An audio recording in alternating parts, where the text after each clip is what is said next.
ऊपर है, कह के काला अक्षर भैंस बराबर। इस मुहावरे का मतलब क्या होता है? पढ़ा लिखा ना होना। बिल्कुल साथियों, जो पढ़ा लिखा नहीं होता है उसके लिए कहा जाता है भाई काला अक्षर भैंस बराबर है इनके लिए। तो आंसर आपका ऑप्शन नंबर ए होगा। आकाश का विलोम क्या हो सकता है? पाताल, निरत, गगन, सुरत। मैं कहूंगा आकाश का विलोम पाताल होता है साथियों, है ना। आंसर आपका ए हो जाएगा। निम्नलिखित वाक्यों में से किस वाक्य में क्रिया विशेषण का प्रयोग नहीं हुआ? क्रिया विशेषण का प्रयोग कहां कहां हुआ है? यह पत्थर तेजी से डूबता है, तो डूबता है, तेजी से डूबता है, तेज डूबता है, तो ये क्रिया विशेषण है। वह धीरे धीरे चलता है, चलता है, धीरे धीरे चलता है, क्रिया विशेषण है। चावल मत खाओ, जल्दी चावल उबलता है, उबलता है, जल्दी उबलता है, तो ये क्रिया विशेषण है। मैं कहूंगा चावल मत खाओ, इसमें आपका कोई क्रिया विशेषण का इस्तेमाल नहीं हुआ है, तो यही आपका जवाब होगा। उसके बाद देखिए, जहां जाया ना जा सके उसके लिए एक शब्द क्या होगा? तो उसको हम लोग अगम्य कहते हैं, जहां जाया ना जा सके। अगला देखिए, दिए गए रेखांकित शब्द का तत्सम आपसे पूछा जा रहा है, आपसे कहा जा रहा है कि बंदर का तत्सम क्या हो सकता है? तो बंदर को तो साथियों वानर कहा जाता है, तत्सम में ये तद्भव है और ये आपका तत्सम शब्द हो जाएगा। उसके बाद देखिए, इनमें से कौन सा संबंध बोधक अव्यय? संबंध बोधक अव्यय के बारे में आपसे पूछा जा रहा है। तरफ ऊपर थोड़ा इधर,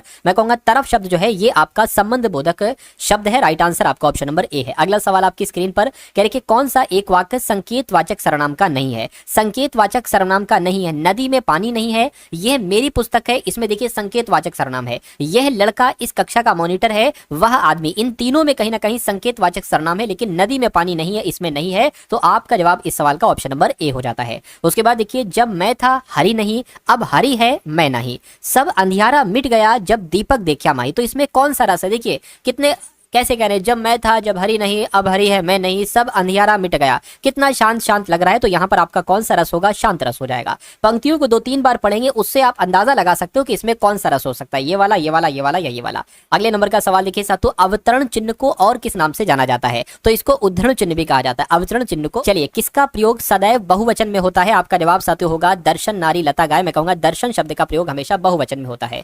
उसके बाद देखिए साथियों, सही वर्तनी वाले शब्द का चयन करिए। आपको बताना है यथाशक्ति कैसे लिखा जाता है। तो मैं कहूंगा जैसे आपको ऑप्शन नंबर डी में लिखा हुआ ऐसे लिखा जाता है। निम्नलिखित में से किस वाक्य में अकर्मक क्रिया का प्रयोग हुआ है? तो अकर्मक क्रिया साथियों कहां पर है? मैं सोता हूं, सोना अकर्मक क्रिया है, कई बार बता चुका हूं। मैं पाता हूं, उसने पीटा, उसने खाई, तो मैं कहूंगा मैं सोता हूं, ये आपका एक अकर्मक क्रिया वाला वाक्य हो जाएगा और यही आपके सवाल का जवाब हो जाएगा।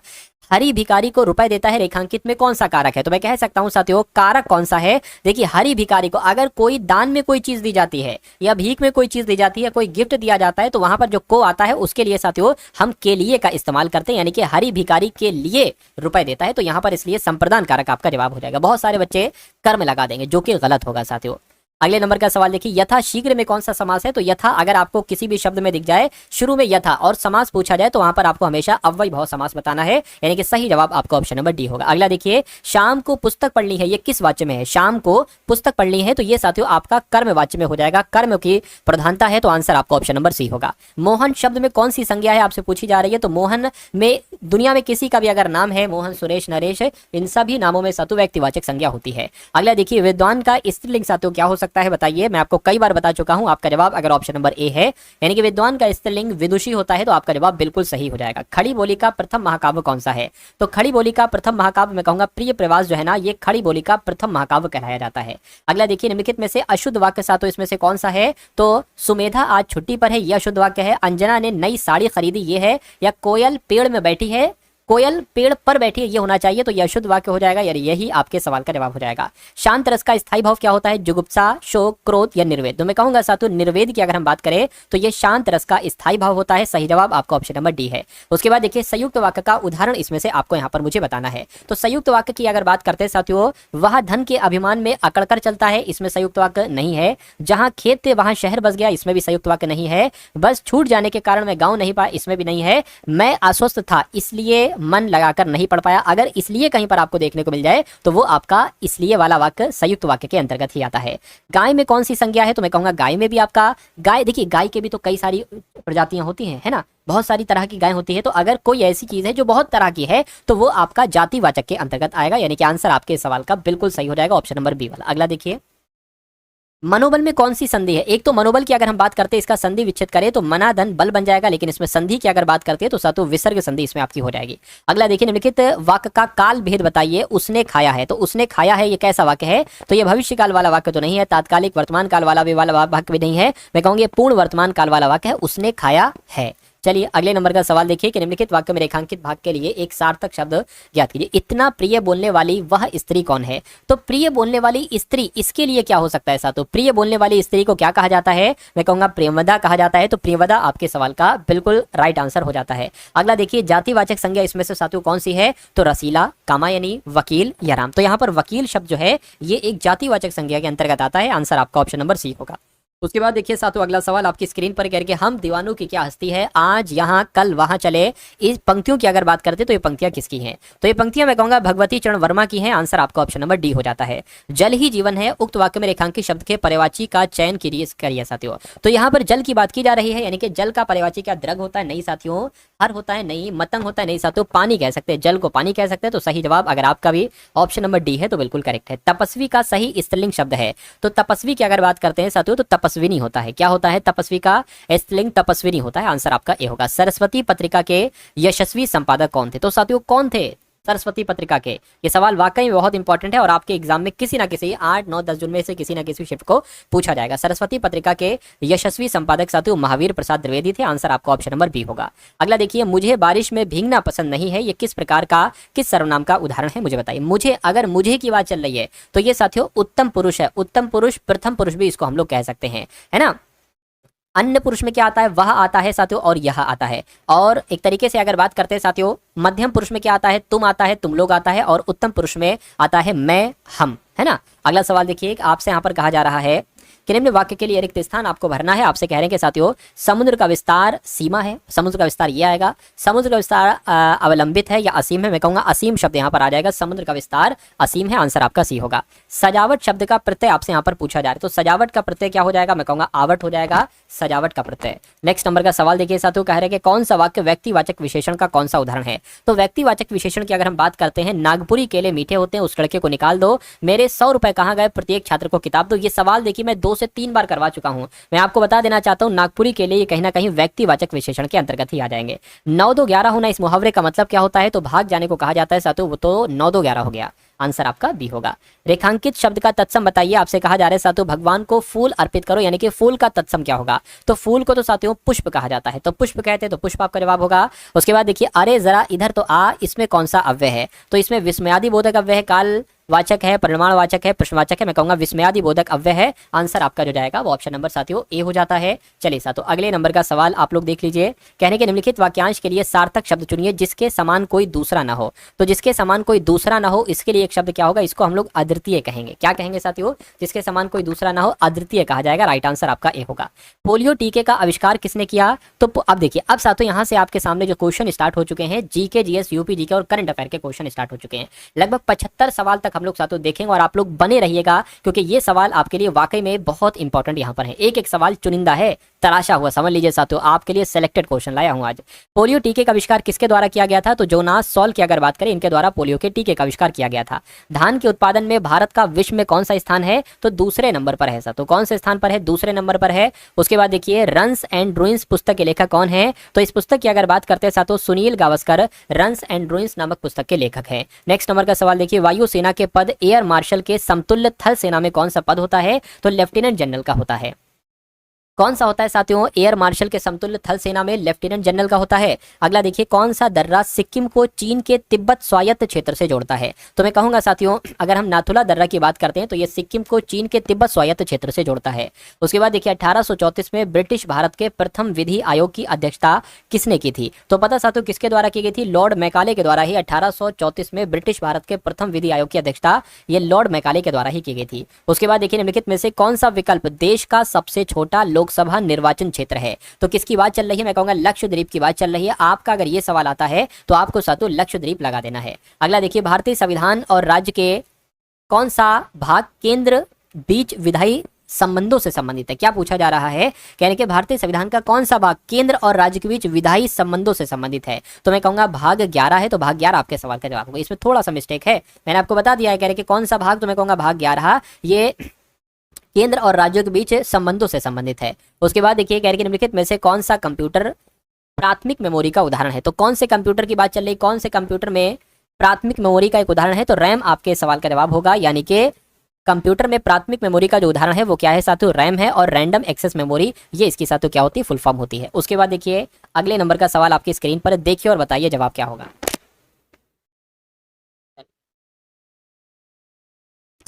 निम्नलिखित में से कौन सा प्राथमिक क्षेत्र का एक उदाहरण है। प्राथमिक क्षेत्र की अगर हम बात करते हैं इसमें से साथियों जो दुग्धालय है ना, ये प्राथमिक क्षेत्र का उदाहरण हो जाएगा। ये सवाल आप लोग याद रखेंगे, डिक्टो आपके एग्जाम में पूछा जाएगा। उत्तर प्रदेश में सबसे अधिक बोले जाने वाली भाषाएं हिंदी और निम्नलिखित में से कौन सी, तो हिंदी है और उर्दू है, जो कि उत्तर प्रदेश में सबसे ज्यादा बोली जाने वाली भाषा है। सबसे पहले नंबर पर हिंदी और उर्दू है। उसके बाद देखिए निम्नलिखित में से किस त्योहार को वसंत त्योहार भी कहा जाता है, तो मैं कहूंगा साथियों होली को वसंत त्योहार भी कहते हैं। सही जवाब आपका ऑप्शन नंबर ए हो जाएगा। उसके बाद देखिए कहा जा रहा है किस स्थान पर से हड़प्पा कालीन रथ की एक प्रतिमा प्राप्त हुई थी, तो मैं कहूंगा साथियों जो दैमाबाद था ना, दैमाबाद से हड़प्पा कालीन रथ की एक प्रतिमा प्राप्त हुई थी। सही जवाब आपका ऑप्शन नंबर सी हो जाता है। न्यू डेवलपमेंट बैंक के पहले अध्यक्ष कौन थे बताइए, तो आपको ध्यान रखना है साथियों केवी कामत इनका नाम, और केवी कामत ही न्यू डेवलपमेंट बैंक के पहले अध्यक्ष थे। अगला देखिए स्वतंत्रता के बाद उत्तर प्रदेश के पहली राज्यपाल कौन थी, तो स्वतंत्रता के बाद कौन थी आपसे पूछा जा रहा है। मैं कहूंगा सरोजिनी नायडू थी। श्रीमती सरोजिनी नायडू ही स्वतंत्रता के बाद उत्तर प्रदेश की पहली महिला राज्यपाल थी। आपको ध्यान रखना है पहली राज्यपाल थी। निम्नलिखित में से किस देश में अंतर्राष्ट्रीय टेबल टेनिस महासंघ का मुख्यालय स्थित है, तो इसका मुख्यालय तो साथियों स्विट्जरलैंड में स्थित है ना। अंतर्राष्ट्रीय टेबल टेनिस महासंघ का मुख्यालय कहाँ पर है, स्विट्जरलैंड में स्थित है। महाराष्ट्र की पहली महिला चुनाव आयुक्त कौन थी, तो आपका जवाब साथियों यहाँ पर जो होगा वो नीला सत्यनारायण के साथ जाएगा। महाराष्ट्र की पहली महिला चुनाव आयुक्त नीला सत्यनारायण थी। अगला सवाल देखिए निम्नलिखित में से कौन सी एशिया की सबसे बड़ी घाटी है, तो एशिया की सबसे बड़ी घाटी मैं कहूंगा डांग घाटी की अगर बात करें तो ये एशिया की सबसे बड़ी घाटी है। अगला देखिए a tale of two Victoria Cross नामक पुस्तक के लेखक कौन है, तो इस पुस्तक की अगर हम बात करते हैं लेफ्टिनेंट जनरल बलजीत सिंह की अगर बात करें तो a tale of two Victoria Cross नामक पुस्तक के लेखक कौन है, लेफ्टिनेंट जनरल बलजीत सिंह है। आंसर आपका डी होगा। उसके बाद देखिए क्वेश्चन इंपॉर्टेंट है, फीफा विश्व कप 2026 की मेजबानी किसके द्वारा की जाएगी, तो कनाडा, यूएसए और मैक्सिको के द्वारा की जाएगी। ये क्वेश्चन वाकई में इंपॉर्टेंट है और इस बार आपके यूपी पुलिस कांस्टेबल में आएगा। अगला देखिए किस मंत्रालय ने startup India seed fund scheme प्रारंभ की है, तो मैं कह सकता हूं साथियों वाणिज्य और उद्योग मंत्रालय ने startup India seed fund scheme प्रारंभ की है। सही जवाब आपका ए हो जाता है। 1946 में बनी अंतरिम सरकार में सूचना और प्रसारण मंत्री निम्नलिखित में से कौन थे, तो कौन थे साथियों, सरदार वल्लभ भाई पटेल थे। सरदार वल्लभ भाई पटेल आपके सवाल का होगा वो बिल्कुल करेक्ट आंसर हो जाएगा। चलिए साथियों अगला सवाल आपकी स्क्रीन पर गैर के भारत में ब्रिटिश शासन के दौरान निम्नलिखित में से किस गवर्नर जनरल ने एक विलय नीति यानी कि व्यपगत का सिद्धांत या हड़प नीति को तैयार किया था, तो ये काम किसने किया था, लॉर्ड डलहौजी ने ये काम किया था। हड़प नीति भी लॉर्ड डलहौजी ने दी और व्यपगत का सिद्धांत भी लॉर्ड डलहौजी ने ही दिया था।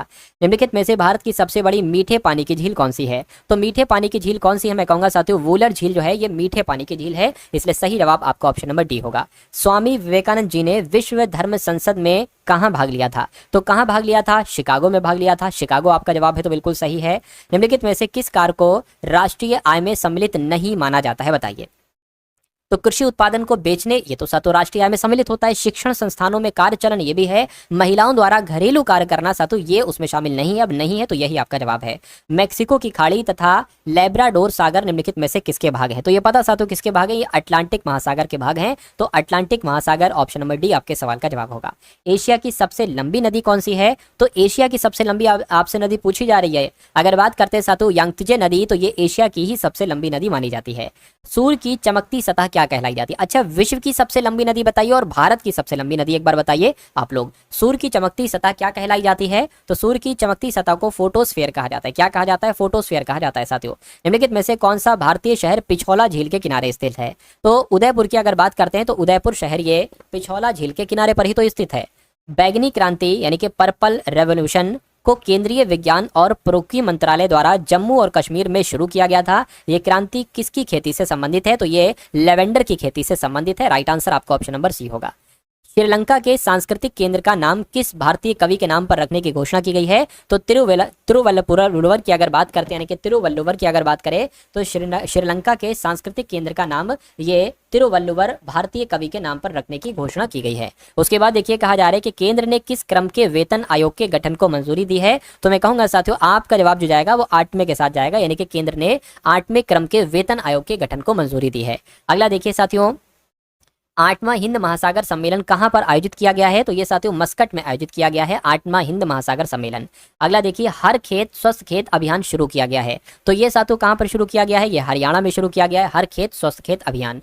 वैश्विक जलवायु खुफिया जानकारी को मजबूत करने के लिए, है ना, मजबूत करने के लिए साथियों आई क्लाइमेट एक्शन पहल किसने शुरू की है? तो विश्व मौसम विज्ञान संगठन ने शुरू की है। सही जवाब आपका ऑप्शन नंबर सी होगा। किस देश में आपातकाल की घोषणा की गई? तो अभी हाल फिलहाल में साथियों पेरू देश में आपातकाल की घोषणा की गई है। सही जवाब आपका ऑप्शन नंबर डी पर आ चुका है। कह रहे कि वाई 6 मीटर पश्चिम में चला। तो मान लीजिए वाई अभी यहाँ पर है 6 मीटर पश्चिम में चला, तो 6 मीटर हमने इसको पश्चिम में चला दिया। कहने कि फिर वो दाएं मुड़ा और 8 मीटर चला, दाएं मुड़ा साथियों और 8 मीटर चला। उसके बाद क्या आपसे कहा जा रहा है? कह रहे कि अपने शुरुआती बिंदु पर वापस जाने के लिए, शुरुआती बिंदु उसका ये है और अभी वो यहाँ पर है। कह रहे कि जाने के लिए उसकी यात्रा करने की सबसे छोटी दूरी क्या हो सकती है? देखिए मैं आपको एक बात बताता हूँ, एक ट्रिपलेट होता है, जैसे कि त्रिभुज की तीनों भुजाओं में से एक भुजा अगर 6 है, दूसरी भुजा 8 है, तो जाहिर सी बात है तीसरी भुजा साथियों 10 ही होगी। और अगर पहली भुजा मान लीजिए 3 है तो दूसरी भुजा 4 है, तो उसके अगली भुजा क्या होगी साथियों? 5 होगी। तो ये ट्रिपलेट होता है, यानी कि ये आपकी जो दूरी निकलेगी वो 10 मीटर की दूरी निकलेगी। तो उसकी यात्रा करने की सबसे छोटी दूरी, ये जो दूरी होगी क्या होगी साथियों? 10 मीटर होगी। 10 मीटर अगर आपका भी जवाब है तो आपका जवाब बिल्कुल सही है। नेक्स्ट नंबर का सवाल साथियों आप लोग देखिए, कथन निष्कर्ष वाला सवाल साथियों आपकी स्क्रीन पर आ चुका है। आपसे कहा जा रहा है कि कहने के प्रत्येक मंत्री छात्र है। तो जैसा जैसा जितना जितना कहा जा रहा है वैसा वैसा हम लोग करते जाएंगे।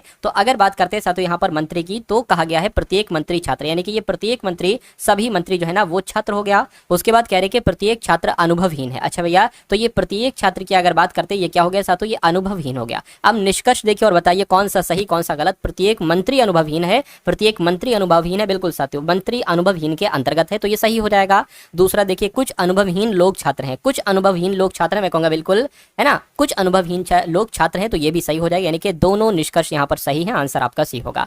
उसके बाद देखिए अगला सवाल आपकी स्क्रीन पर कह रहे कि यदि आप पूर्व की ओर मुंह करके खड़े, यानी कि आप इधर की तरफ मुंह करके खड़े हुए हैं और 270 डिग्री वामावर्त घूम जाते। वामावर्त का मतलब होता है घड़ी के विपरीत दिशा में चलना। दक्षिणावर्त जो होता है वो घड़ी की दिशा में चलने को कहते हैं और वामावर्त कहते हैं घड़ी की उल्टी दिशा में चलने को। तो वामावर्त 270 डिग्री का मतलब क्या होता है? 90 डिग्री आपको 3 बार मुड़ना है, तभी तो देखिए 90 3 270 ही तो होता है। तो अगर आप साथियों घड़ी की विपरीत दिशा में एक बार 90 डिग्री चलेंगे तो आपका मुंह इस तरफ हो जाएगा, दूसरी बार चलेंगे तो आपका मुंह इस तरफ हो जाएगा, तीसरी बार चलेंगे 90 डिग्री तो आपका मुंह इस तरफ हो जाएगा, और ये दिशा कहलाई जाती है साथियों दक्षिण। तो अब आप किस दिशा में मुंह करके खड़े होंगे? दक्षिण दिशा में मुंह करके खड़े होंगे, आंसर आपका डी होगा। और अगर एक और 90 चल लेते हैं तो साथियों जहां पर थे वहीं पर आ जाएंगे, यानी कि 90 90 90 360 डिग्री चलने पर जहां पर आप होते हैं लौट घूम के वहीं पर पहुंच जाते हैं। अगला सवाल आपकी स्क्रीन पर है। आपसे कहा जा रहा है कि प्लस का अर्थ भाग है ना, प्लस का अर्थ भाग है, और साथियों कहा गया है भाग का अर्थ यहाँ पर गुणा है और गुणा का अर्थ घटाव है, और उसके बाद साथियों माइनस का अर्थ यहाँ पर जोड़ है। तो ये जो आपको दे रखा है साथियों 63 24 8 और साथियों 4 है और 2 है और 3 है, इसको कैलकुलेट करके आपको यहाँ पर बतलाना है। देखिए अगर बात करते हैं इसके गुणा है तो गुणा का मतलब यहाँ पर क्या है? गुणा का मतलब घटाव है तो घटाव आ जाएगा। प्लस का अर्थ क्या है साथियों? भाग है तो भाग आ जाएगा। भाग का अर्थ क्या है साथियों? गुणा है तो गुणा आ जाएगा। प्लस की अगर बात करें प्लस का अर्थ भाग है तो भाग आ जाएगा, और माइनस की अगर बात करते हैं माइनस का अर्थ जोड़ है तो जोड़ आ जाएगा। इसको आपको कैलकुलेट करना है। तो सबसे पहले भाग सॉल्व होगी, तो 8 3 आपका 24 3 आ गया, और इसकी भाग होगी 2 दूना 4 2 आ गया, प्लस आपका 3 आ गया, और ये आपका 63 यहाँ पर आ गया।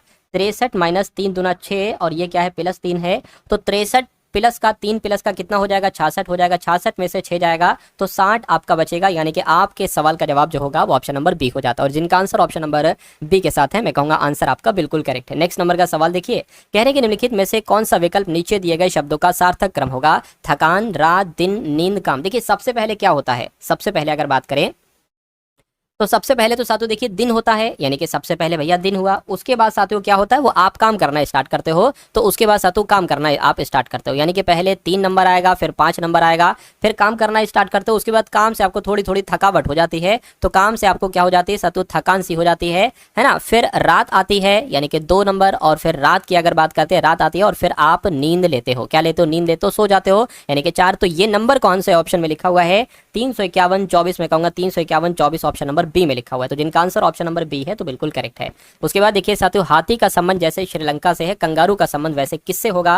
ये आपसे पूछा जा रहा है, फटाफट आप लोग बता दीजिए। देखिए श्रीलंका की अगर बात करते हैं, श्रीलंका को हाथी की भूमि कहा जाता है, तो उसी प्रकार साथियों ऑस्ट्रेलिया को कंगारू की भूमि कहा जाता है। तो आपके सवाल का जवाब जो होगा वो ऑस्ट्रेलिया हो जाएगा। चलिए अगला सवाल आपकी स्क्रीन पर। आपसे कहा जा रहा है कि एक लड़की की ओर इशारा करते हुए विपिन कहता है। विपिन क्या कहता है? अभी मैं आपको साथियों यहाँ पर बता रहा हूँ। विपिन की अगर बात करते ये एक लड़की की तरफ सातु इशारा करते हुए कहता है कि ये लड़की मेरे पिता की इकलौती संतान, विपिन के पिता की इकलौती संतान कौन होगी, यानी कि विपिन अपनी ही बात कर रहा है, तो विपिन की बेटी है, यानी कि ये लड़की जो है ना ये विपिन की बेटी है, ठीक है।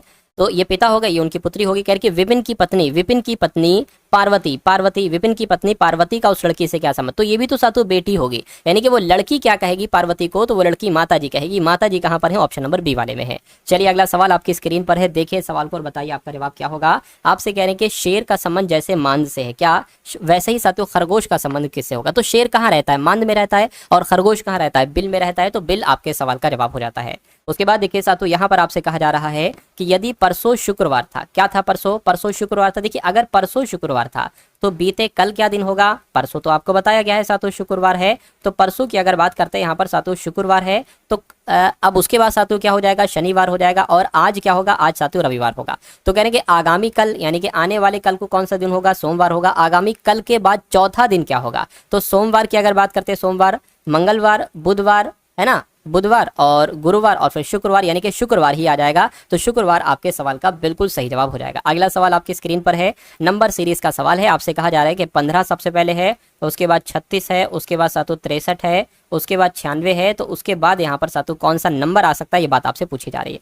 15, 36, 63 और 96, उसके बाद कौन सा नंबर, फटाफट आप लोग मुझे बता दीजिए। देखिए अगर यहाँ पर सातों हम लोग बात करें, जैसे 15 से 36 हुआ है, 15 से कितना हो गया है सातों 36 हुआ है, तो 15 और 6 यानी कि 21 यहाँ पर बड़ा है ना, कितना बड़ा है सातों 21 यहाँ पर बड़ा है। फिर 36 से 63 हो गया है, तो 36 से 63 हुआ, मैं कहूँगा 27 बड़ा है। उसके बाद कितना बड़ा है सातों, अब आपका यहाँ पर 33 बड़ा है, तो अब कितना बढ़ेगा। अब देखिए इनमें सेम गैप है, 6 बड़ा है, 6 बड़ा है, तो जाहिर सी बात है 6 बढ़ेगा, यानी कि यहाँ पर 39 हो जाएगा। तो 96 39 कितना होता है, मैं कहूँगा 5 और 7 10 13 135 होता है। 135 क्या कहीं ऑप्शन में है, बिल्कुल ऑप्शन में है, ऑप्शन नंबर सी वाले में। तो जिनका आंसर ऑप्शन नंबर सी के साथ है, तो मैं कहूँगा आंसर आपका बिल्कुल करेक्ट हो जाएगा। अगला सवाल आपकी स्क्रीन पर है, देखिए सवाल को और बताइए आपके सवाल का जवाब क्या होगा। आपसे कहा जा रहा है कि 842 है, उसके बाद 840 है, और उसके बाद सातों 836 है, और फिर यहाँ पर अगर बात करें 830 है, और फिर 822 आ गया है। तो अगला नंबर यहाँ पर क्या हो सकता है, ये बात आपसे यहाँ पर कुल मिला के पूछी जा रही है, साथियों मुझे बताइए। चलिए देखिए 842 से 840 हुआ है, तो 2 घटा है, फिर 4 घटा है, फिर यहाँ पर 6 घटा है ना, 2 घटा है, 4 घटा है, 6 घटा है, और फिर सातों यहाँ पर 8 घटा है। तो अब यहाँ पर कितना घटेगा, जाहिर सी बात है 10 घटेगा, तो कितना हो जाएगा सातों 812 हो जाएगा। 812 कौन सा ऑप्शन में, ऑप्शन नंबर सी वाले में, जिनका आंसर ऑप्शन नंबर सी के साथ है, तो बिल्कुल करेक्ट है। उसके बाद देखिए अगला सवाल, अब आपको एक ऐसी सातों यहाँ पर चित्र दे रखा है, आपसे कहा जा रहा है कि अगर ये वाला यानी कि ये जो नीचे वाला 2 पार्ट है, इसके 2 पार्ट, एक ऊपर वाला पार्ट एक नीचे वाला पार्ट, अगर ये नीचे वाला पार्ट इसके ऊपर रख दिया जाए तो फिर कैसी आपको ये आकृति दिखेगी, ऐसी ऐसी ऐसी या ऐसी। देखिए जब ये छोटा सा पॉइंट इसके ऊपर आएगा जाए तो कुछ इस प्रकार का ऐसा पॉइंट हमें दिखेगा, इस प्रकार का या इस प्रकार का। जब ये ट्रायंगल इसके ऊपर आ जाएगा, अभी नोक नीचे की तरफ है, जब इसके ऊपर आएगा तो नोक ऊपर की तरफ हो जाएगी, नोक नीचे की तरफ नहीं होगी। तो मैं कहूंगा ऐसा ऑप्शन ये वाला आपका सही हो जाएगा, ऑप्शन नंबर बी वाला। चलिए साथियों अगले नंबर का सवाल आप लोग देखिए और बताइए आपके सवाल का जवाब क्या होगा। आपसे कहा जा रहा है कि अंग्रेजी वर्णमाला में बाएं से 7वां अक्षर तथा दाएं से नवा अक्षर, इनके बीच में कितने अक्षर होंगे। दाएं से नवा अक्षर का मतलब पता क्या, Z Y X ऐसे ऐसे करके, और A B C ऐसे करके 7वां अक्षर। इसको ट्रिक से मैं आपको समझा दूं, देखिए अंग्रेजी वर्णमाला में कभी भी कहा जाए बाएं से 7वां अक्षर तो 7वां लिख लो, दाएं से नवा अक्षर तो इसमें नवा लिख लो, इनको जोड़ दो और किसमें से घटा दो, टोटल लेटर कितने होते हैं 26, इनको पहले जोड़ो, कितना आता है साथियों ये आपका 16 आता है सातों, 16 आपका हो गया। ये 26 में से घटा दो, 26 में से 16 घटाओगे तो कितना आ जाएगा सातों, 10 आ जाएगा। मैं कहूंगा 10वें अक्षर पर क्या होता है, जे होता है। मैं कहूंगा 10 कहां पर लिखा हुआ है, ऑप्शन नंबर डी में लिखा हुआ है। तो कभी भी अगर ऐसा कॉन्सेप्ट बने तो ये बस लॉजिक आपको लगा देना और आपका आंसर बड़े ही आराम से आ जाएगा। उसके बाद देखिए साथियों 30 छात्रों की एक कक्षा ने एक परीक्षा दी है, 12 छात्रों का औसत स्कोर 62 है। 12 छात्रों की अगर बात करें तो इनका स्कोर कितना आ रहा है साथियों, औसत स्कोर 62 आ रहा है, और बाकी का 72 आ रहा है। देखिए टोटल 30 छात्र हैं, 30 छात्र में से 12 छात्रों का औसत 62 है, तो बाकी छात्र कितने बचे साथियों, टोटल 30 है तो 18 बचे साथियों, बाकी छात्र 18 बचे और 18 का औसत स्कोर कितना है, 72 है। तो आपसे कहा जा रहा है कि पूरी कक्षा का औसत स्कोर क्या होगा, यानी कि 30 छात्रों का साथियों आपसे यहाँ पर पूछा जा रहा है, ठीक है ना। तो सबसे पहले 12 की गुणा 62 से करिए साथियों, आपको पता चलेगा 12 12 स्टूडेंट का कुल मिला के सातु स्कोर कितना रहा। तो 62 की गुणा आपको सातु 12 से करनी है। 2 दूना 4 और 6 दूना आपका सातु 12 हो जाएगा और ये आपका 62 आ जाएगा। 4 आ गया, 4 आ गया, 7 आ गया, यानी कि ये तो आ गया 744। ठीक है, 744 आ गया। अब 72 की गुणा 18 से कर लीजिए। 72 की गुणा 18 की अगर बात करें, 8 दूना 16 हो गया है ना। 56 और 1 आपका 57 हो गया, ये आपका 72 आ जाएगा। और इधर 6 आ गया, 9 आ गया और ये आपका 12, यानी कि 1296 आ गया। क्या आ गया? 1296 आ गया। अब देखिए साथ, तो आप ये 12 छात्रों का कुल मिला के योग है और ये 18 छात्रों का है। कुल मिला के 30 लोगों का हमें पता चल जाएगा साथियों। 30 लोगों का कितना है? 744 और 1296। इनको प्लस कर दीजिए साथियों, 0 आ गया और ये आपका 14 आ जाएगा। ये आपका 8 9 10 आ जाएगा, है ना। और ये आपका साथियों कितना आ जाएगा? यहाँ पर अगर बात करें कोई दिक्कत तो नहीं है। 1296 और 744, 6 4 10 10 हासिल का लगा एक, 10 और 4 14, एक इसमें लग जाएगा 8 9 10। ठीक है, हाँ 2040 यहाँ पर आ जाएगा। तो 2040 को कैलकुलेट अगर आप करेंगे साथियों, कितना बचेगा? 3 एकम 3 है ना, 3 छंग 18 हो जाएगा, 2 जाएगा 24 हो जाएगा, 3 7 21, 3 8 24, यानी कि 68 आएगा 30 बच्चों का औसत। तो 68 कहाँ पर लिखा हुआ है? 68 आपका ऑप्शन नंबर बी में लिखा हुआ है। नेक्स्ट नंबर का सवाल साथ तो आपकी स्क्रीन पर है, देखिए सवाल को और बताइए आपका जवाब क्या होगा। आपसे कहा जा रहा है कि ए और बी की आयु का अनुपात कितना है? 7:9 है और उनका खर्च, ये बहुत अच्छा कॉन्सेप्ट है साथ। इस कॉन्सेप्ट पर आपका एक सवाल आएगा ही आएगा, है ना। तो उनकी आय का अनुपात, यानी कि अगर ए की आय 7x है तो बी की आय कितनी मानी जाएगी साथ? 9x मानी जाएगी। यानी कि उनका खर्च का अनुपात जो है वो 13:15 है। यदि ए का 9000 और बी का 15000 बचत है, यानी कि ए 15000 बचत कर, सॉरी ए 9000 बचत करता है और बी 15000 बचत करता है, तो ए की आय क्या है भाई साहब? ए की आय 7x है। तो आपको फाइनली 7x की वैल्यू निकालना है। पहले x का मान निकालेंगे साथियों। देखिए मैं आपको यहाँ पर साथियों एक चीज बता दूं, जैसे कि आय में से अगर आप क्या घटा दो? बचत घटा दो। आय में से अगर आप बचत घटा दो तो क्या निकल कर आता है? तो साथियों खर्च निकल कर आता है। ठीक है ना, तो यही चीज हम यहाँ पर अपनाएंगे। जैसे कि अगर हम बात करते हैं साथियों आय कितनी है, तो आय 7x है ए की। 7x में से बचत घटाओ, बचत ए की कितनी है? 9000 है। 9000 अगर आप घटाते हो और उसी प्रकार आप बी की आय कितनी है? 9x है। इसमें से आप बी की बचत घटाते हो, 15000 अगर सातों घटाते हो तो कितना बच आता है? तो 13 अनुपात आता है। यानी कि खर्च का अनुपात कितना आ जाएगा? 13:15 आ जाएगा। और बस अब आपको इसकी कैलकुलेशन कराना है साथियों, है ना। आंसर आपका जो है वो आपके सामने यहाँ पर निकल कर आ जाएगा। देखिए 15 सत्य की अगर बात करते हैं 105 है ना, 105x आ गया। और 15 नीमक की अगर बात करते हैं तो 135 आ गया। 0 0 0 आ गया बराबर। अब 13 की गुणा सातों इधर हो जाएगी। 13 नीमक कितना होता है? 117, 117x हो गया। 13 की गुणा 15 से करानी है आप साथियों। 13 की गुणा 15 से करा लीजिए। 5 3 15 हो जाएगा, 5 1 5 और 1 6 हो जाएगा। यहाँ पर 13 आ गया, 5 आ गया, 9 आ गया, 1, यानी कि 195 तो आपका ये हो जाएगा। और 3 0 यहाँ पर जो है वो साथियों आ जाएंगे। इतनी बात क्लियर है। देखिए अब साथियों यहाँ पर है आपका 117x है, ये बराबर के उधर ये प्लस का, इधर आएगा माइनस का हो जाएगा। 105x हो जाएगा। बराबर के इधर क्या है साथियों? ये बराबर के उस तरफ है, इस तरफ आएगा, माइनस की जगह प्लस का हो जाएगा। 195 000 और ये माइनस का है तो इधर है तो माइनस का ही रहेगा साथियों। अब इसको कैलकुलेट आप लोग करा लीजिए। सबसे पहले अगर बात करें 117 में से 105 को घटेगा, कितना बचेगा? 117 में से साथियों है ना 105 घटेगा तो 12x बचेगा। यानी कि अगर बात करते साथियों 12x बराबर कितना आ गया है? और 195 में से 135 घटा दीजिए। 195 में से 135 अगर घटाएंगे तो 3 0 तो उधर हैं, 1 0, 5 में से 5 जाएगा 0, 9 में से 6 आ जाएगा और बस 60,000 बचेगा। यानी कि 60,000 साथियों यहाँ पर आपका आ जाएगा। ये 12 से भाग दे देंगे, 12 पंजे कितना हो जाएगा? 12 पंजे 60,000, 12 पंजे 60 और 3 0 आ जाएंगे। तो x का मान आपका कितना निकलेगा? 5000 निकलेगा। तो बस साथियों ए की आय निकालना थी। ए की आय है 7x, यानी कि 7 गुणा 5 कितना हो जाएगा? मैं कहूँगा 7 पंजे 35, यानी कि 35,000 ए की आय निकलेगी। तो ए की आय 35,000 कहाँ पर लिखी हुई है? ऑप्शन नंबर साथियों सी में लिखी हुई है। तो जिनका आंसर ऑप्शन नंबर सी है तो बिल्कुल करेक्ट हो जाता है। तो मुझे बी की आय बताइए साथियों, कमेंट सेक्शन में एक बार कैलकुलेट करके बताइए कितनी हो सकती है। अब नेक्स्ट नंबर का सवाल आपकी स्क्रीन पर है, देखिए और बताइए आपके सवाल का जवाब साथियों क्या हो सकता है। आपसे कहा जा रहा है कि एक आदमी 5 घंटे में एक यात्रा पूरी करता है। वो यात्रा, उस यात्रा का पहला आधा भाग 21 किलोमीटर प्रति घंटे की गति से तय करता है और उसी यात्रा का दूसरा आधा भाग 24 किलोमीटर प्रति घंटे से तय करता है। तो कुल दूरी कितनी है? देखिए कभी भी अगर ऐसा सवाल पूछा जाए कि भैया एक पूरी दूरी है, आधी दूरी को वो इस चाल से तय करता है और आधी दूरी को वो इस चाल से तय करता है, और तो कुल दूरी बताइए। तो इसका एक सूत्र होता है साथियों 2xy upon x plus y. ये x क्या हो जाएगा? पहली चाल, y क्या हो जाएगा? दूसरी चाल हो जाएगा। यानी कि 2 गुणा 21 गुणा 24 आपका आ गया और नीचे क्या आ जाएगा? 21 प्लस आपका 24 आ जाएगा। इसको आप कैलकुलेट कर दीजिए, आंसर निकल आएगा। इससे कोई मतलब नहीं है 5 घंटा 10 घंटा, कोई मतलब नहीं है। देखिए साथियों इनको जोड़ोगे ये कितना आ जाएगा साथियों? 4 और 1 5 और यहाँ पर 4, यानी कि 45 आपका ये आ जाएगा। 2 गुणा 21 गुणा 24 आपका ये आ जाएगा। 3 से कट करेंगे, 3 7 21, 3 8 आपका 24, 3 का 3 3 5 15 हो जाएगा। 3 से इसको कट करेंगे साथियों, 3 7 आपका 21 हो जाएगा। 3 7 21, 3 5 15 हो जाएगा, यानी कि 7 8 56 गुणा 2 ये आया और 5 आपका सातु ये आ गया। इतनी बात क्लियर है ना। अब सातु इसको हम क्या करा सकते हैं, इसको हम यहाँ पर कैलकुलेट करा सकते हैं। चलिए भाई देखिए कितना आता है साथियों, 5 एकम 5 और 5 एकम 5, ये अभी 6 है ना। 5 एकम 5 एक बचा है, पॉइंट लगाया, 0 बढ़ाया, 5 दूना 10, 11 की अब 11.2 की गुणा सातों आपको किससे करा देना है, 2 से करा देना है। 2 दूना 4, 2 एकम 2, 2 एकम 2, एक नंबर के बाद पॉइंट था, एक नंबर के बाद पॉइंट आ गया। यानी कि यहाँ पर सातों अभी जो आया है आपका वो क्या आई है, वो सातों आपकी एक तरीके से कहीं ना कहीं चाल आई है। क्या आई है सातों, औसत चाल आई है। तो कुल दूरी आपसे पूछी जा रही थी, औसत चाल जो निकल कर आई है, औसत चाल की अगर बात करते हैं साथियों वो आपकी 22.4 किलोमीटर प्रति घंटा निकल कर आई है। तो कुल दूरी कैसे निकालोगे, कुल दूरी बराबर होता है चाल गुणा समय। समय आपको यहाँ पर दे रखा था, इस पूरी कैलकुलेशन में इससे कोई मतलब नहीं था, अब आप आएगा। तो दूरी बराबर क्या हो जाएगा साथियों, चाल गुणा समय। चाल है आपकी 22.4 और समय आपका 5 घंटे, यानी कि इसकी आप गुणा करा दीजिए, आपका आंसर तैयार है। 5 चौक 20 हो जाएगा, 5 दूना 10, 2 12 हो जाएगा, 5 दूना 10 और 11 हो जाएगा, यानी कि 112 किलोमीटर की कुल दूरी होगी। ऐसा कहां पर लिखा हुआ है, ऐसा आपका ऑप्शन नंबर ए में लिखा हुआ है। तो जिनका आंसर ऑप्शन नंबर ए के साथ है तो मैं कहूंगा आंसर आपका बिल्कुल करेक्ट हो जाता है। उसके बाद देखिए साथियों आपसे कहा जा रहा है साथियों यहाँ पर कि ए और बी की गति का जो अनुपात है वो 3:5 है, यानी कि ए और बी की यहाँ पर बात चल रही है।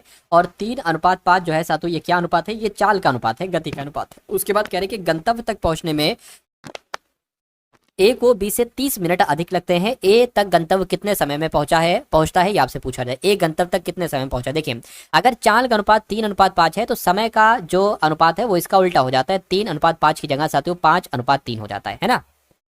अब अगर सातों हम इसको 5x मान ले और इसको सातों 3x मान ले, अब आपसे कहा जा रहा है कि जब चाल 3 से 5 होती है ना, क्या ए और बी की जो गति है, चाल का अनुपात है 3 है, 3 से 5 होता है, 3 से 5 है, यानी कि ए की अगर बात करते हैं 3 है, बी की अगर बात करें 5 है। गंतव्य तक पहुंचने में ए को बी से 30 मिनट अधिक लगते हैं, ए को बी से 30 मिनट अधिक लगते हैं, समय का ये अनुपात है। यानी कि जो 30 मिनट आए हैं वो इसका गैप कहीं ना कहीं आया है। 5x में से 3x जाएगा, 2x बचेगा, 2x का मतलब क्या है, ये 30 मिनट है, तो 1x का मतलब क्या हो जाएगा साथियों, 15 मिनट हो जाएगा, ठीक है ना। ए गंतव्य तक पहुंचने में कितना समय लेगा, ए कितना समय लेगा साथियों, ए इतना समय लेगा, यानी कि 5x का साथियों समय लेगा। तो x की वैल्यू साथियों 15 है, तो 5x की वैल्यू कितनी हो जाएगी, यानी कि 5 गुणा 15 हो जाएगी, कितना हो जाएगा, 15 पंजे 75, यानी कि 75 मिनट साथियों लेगा एक गंतव्य तक पहुंचने में। और 75 मिनट को 1 घंटा 15 मिनट भी कहा जाता है, यानी कि आंसर आपके सवाल का ऑप्शन नंबर। तो दोस्तों ये वीडियो आप लोगों को कैसी लगी कमेंट बॉक्स में जरूर बताएं। वीडियो अच्छी लगे तो वीडियो को लाइक करें और चैनल पर नए हैं तो चैनल को सब्सक्राइब करें।